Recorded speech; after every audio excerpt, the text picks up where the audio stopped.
네, 단일화를 둘러싸고 국민의힘 김문수 대선 후보와 당 지도부의 갈등이 깊어지고 있습니다. 김 후보는 강제 단일화에서 손을 떼라며 다음 주 후반을 시한으로 제시했습니다. 이에 지도부는 이번 주말까지 하라는 압박을 이어갔는데요. 어떤 지점에서 충돌하고 있는지 국회 연결해 자세한 내용 알아보겠습니다. 윤솔 기자 전해주시죠. 네, 국회입니다. 국민의힘은 단일화 시기를 놓고 평행선을 그리고 있습니다. 어제 김문수 대선 후보와 무소속 한덕수 예비 후보의 첫 단일화 협상이 빈손으로 끝난 뒤 권성동 원내대표는 늦은 밤 조속한 단일화를 촉구하며 단식에 들어갔는데요. 오늘 오전 먼저 말을 꺼낸 건 김문수 후보였습니다.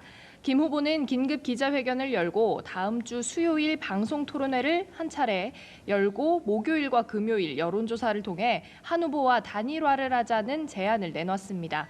그러면서 당 지도부를 향해 김문수를 끌어내리려는 작업에서 손을 떼라고 반발했고 한 전 총리를 향해선 이런 시나리오를 사전에 알고 있었냐고 따졌습니다. 특히 국민의힘 지도부를 겨냥해 굴복하지 않겠다, 강압적인 단일화 요구를 중단하라고 경고하면서 당무 우선권을 발동하겠다고 밝혔습니다. 하지만 당 지도부는 후보자 등록이 시작되는 모레까지는 단일화를 이뤄야 한다는 입장을 유지했습니다. 권영세 비상대책위원장은 우리에게 주어진 시간은 이틀이라며 어제 실시한 여론조사에서 김문수 후보를 최종 후보로 당선시킨 당원들의 81.8%가 단일화 필요성에 동의했다고 강조했습니다. 권성동 원내대표는 당원들의 명령을 무시한 채 알량한 대통령 후보 자리를 지키기 위해 기자회견을 했다며 한심하다고까지 비판했습니다.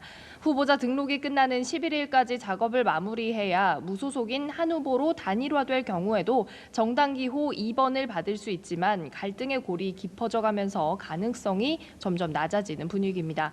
김 후보의 불참 선언 속 국민의힘이 오늘 저녁으로 예고했던 양자 토론회는 취소됐습니다. 네, 더불어민주당 상황도 살펴보겠습니다. 이재명 대선 후보 경제 5단체장 간담회를 한다고요? 네, 그렇습니다. 어제 이재명 대선 후보의 공직선거법과 대장동 사건 등 각종 재판 일자가 대선 이후로 밀리면서 이 후보는 사법 리스크를 상당 부분 덜어냈습니다. 그간 당의 험지로 꼽히는 지역 위주로 돌아다니면서 골목 민심을 청취했던 이 후보는 오늘 최태원 대한상공회의소 회장 등 재계 인사들을 만났습니다. 오후엔 여의도 중소기업중앙회에서 직능단체장들의 의견을 듣고 경제 유튜버들과의 생방송도 예정돼 있습니다. 성장 전략 메시지를 지속적으로 내왔던 이 후보가 경청 투어에 이어서 이렇게 경제에 주력하는 건 중도 보수층을 겨냥한 외연 확장 행보로 해석이 됩니다. 대신 원내에선 사법부를 향한 강경 대응의 수위를 낮추지 않고 있습니다.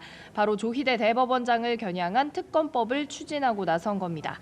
앞서 국회 법사위는 조 대법원장을 향한 청문회 일정을 오는 14일로 의결했는데요. 이에 더해 내일 조 대법원장 특검 법안도 오늘 발의해서 내일 국회 법사위에서 처리할 예정이라고 민주당 소속 정청래 법사위원장은 밝혔습니다. 당 차원에서 보류한 조 대법원장 탄핵 추진에 대해서도 정 위원장은 죽은 카드가 아니라 살아있는 카드라고 강조했습니다. 민주당은 잦은 사퇴로 사법부 신뢰를 회복하라는 논평을 내면서 조 대법원장의 거취 결단도 함께 압박했습니다. 지금까지 국회에서 연합뉴스TV 윤솔입니다.